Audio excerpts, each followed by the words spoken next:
If your boss checks every email and calls it support, you are being controlled. Here are 4 scripts to stop a micromanager without starting a war or getting fired. Micromanagement is dangerous because the more emotional you look, the easier it is for a controlling boss to frame you as the problem. So this video is not about venting. It is about reducing their control, protecting your reputation, and building a system that makes random interference harder. By the end, you'll have exact scripts for constant check-ins, public corrections, after-hours pings, and approval bottlenecks. A micromanaging boss usually is not obsessed with excellence. They are obsessed with certainty. They want to see the work, touch the work, approve the work, and stay between you and the outcome. That creates 4 problems, fast. 1. You become slower. 2. You start second-guessing yourself. 3. They get more proof that they need to monitor you. And 4. If something goes wrong, they can still blame you because you did the work under their supervision. That is why just communicate better usually fails. You are not dealing with a simple communication gap. You are dealing with an anxiety management system that has been outsourced onto your time and your reputation. Now, one important caveat. Sometimes they are not evil. They are just inexperienced and terrified of failing. A lot of first-time managers do not know how to transition from doing the work to leading the work, so they hover, overcorrect, and over-insert themselves because control feels safer than trust.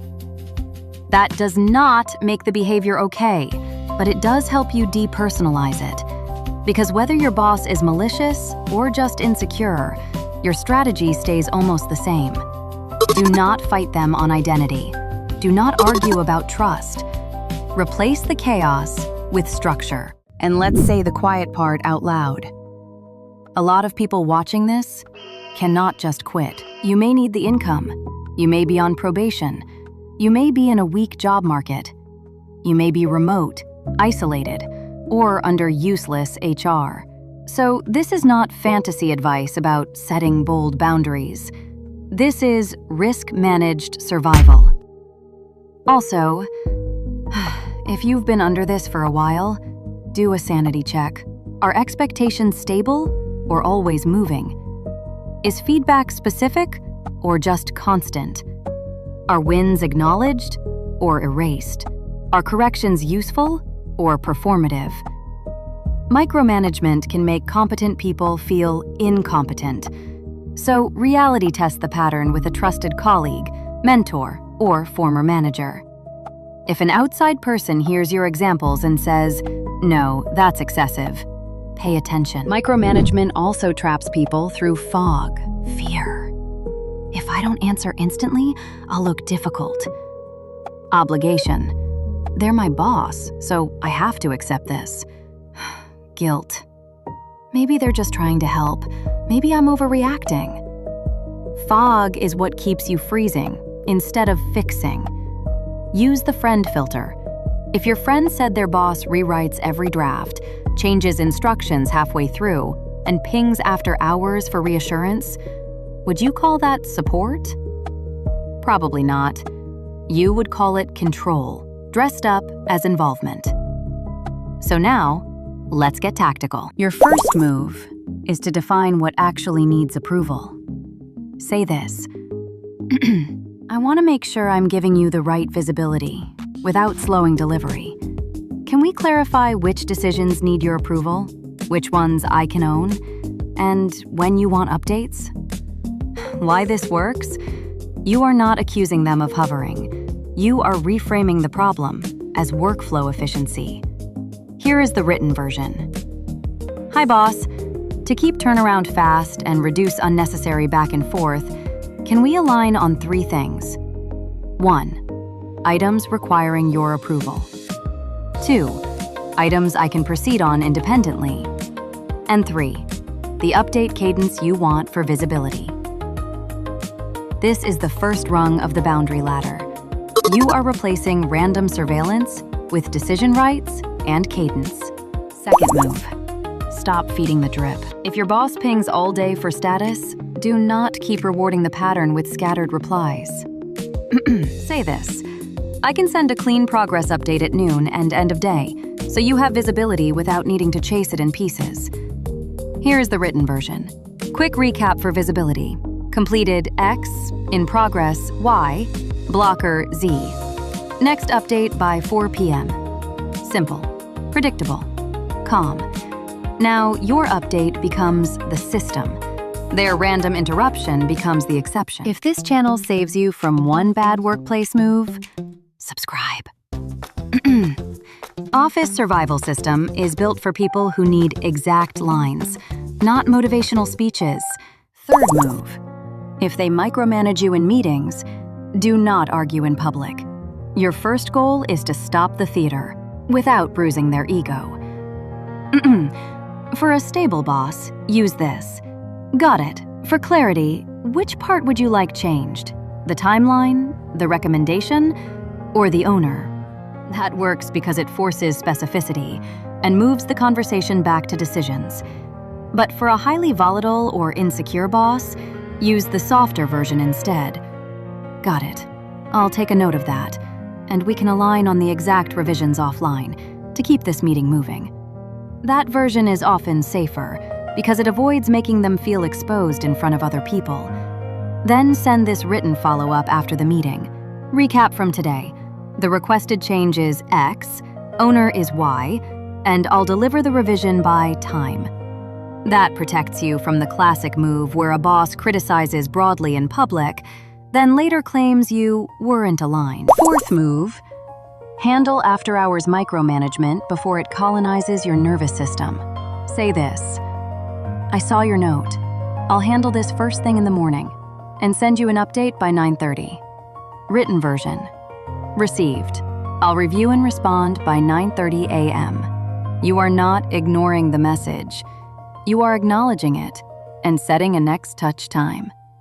Because if you train your boss that every ping gets instant access, the workday never ends.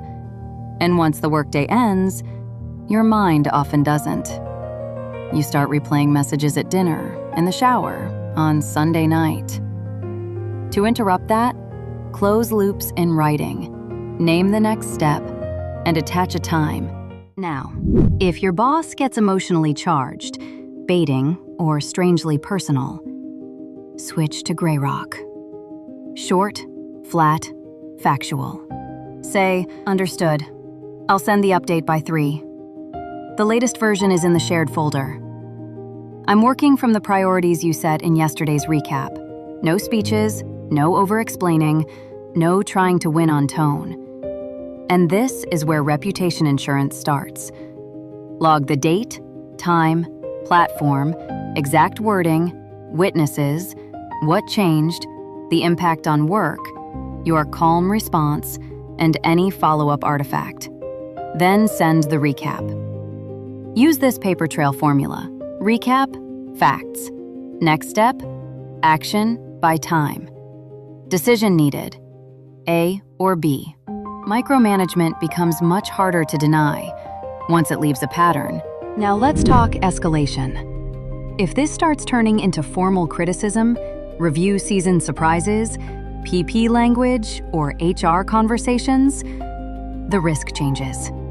Because once accountability is on the table, some managers shift into a pattern where they deny what happened, attack your tone, and position themselves as the one dealing with a difficult employee. Understand that pattern, but when you go to HR, describe the behavior, not the psychological label. Do not walk in saying, "My boss is doing Darvo," or trying to diagnose them. HR cannot act on your diagnosis. They can only act on liabilities. Say this instead. Here are the dates. Here are the instructions given. Here is how they changed. Here is the impact on delivery. Here are the follow-up messages. Let your receipts do the talking. HR is far more likely to engage with documented behavior than employee-applied labels. Here is the decision tree. If the boss is annoying, but coachable, use the boundary ladder and cadence reset. If the boss is controlling and reputationally risky, start recaps and documentation immediately. If the pattern is becoming formal, collect evidence before escalation. If HR protects the manager, minimizes the pattern, or tries to turn it into a style disagreement, treat the system as unsafe and shift into self-protection and exit planning. Do not go to HR with vibes. Go with examples, dates, impacts, and artifacts. If you're an individual contributor, your job is to narrow approval lanes, create written visibility, and protect your reputation. If you're a manager under a micromanaging leader, your job is upward containment. Translate chaos into cadence so your team's work is not constantly reopened. Use this. To keep the team moving, I'll consolidate decisions into one daily review instead of interrupt-driven changes. If you're a senior leader, this is no longer just style. It is a throughput, trust, and retention problem. Micromanagement slows decisions, creates dependency, hides accountability, and quietly pushes good people out. Do not say, "You're a micromanager. You clearly don't trust me. You're making me miserable. Everyone thinks you do this. I'll just do it my way." Those lines might be true. They are still strategically bad. Name the workflow problem. Name the decision rights. Name the update cadence. Document the pattern. That lowers risk. If your boss is in the constant checking, moving goalposts, then blaming you for delays category, comment ladder below. That tells me to make the next part of this series how to document a controlling boss before review season. And if your workplace problem is already bigger than one manager, your next move is the reputation insurance series. Because once the pattern repeats, these stops being about personality and starts being about proof.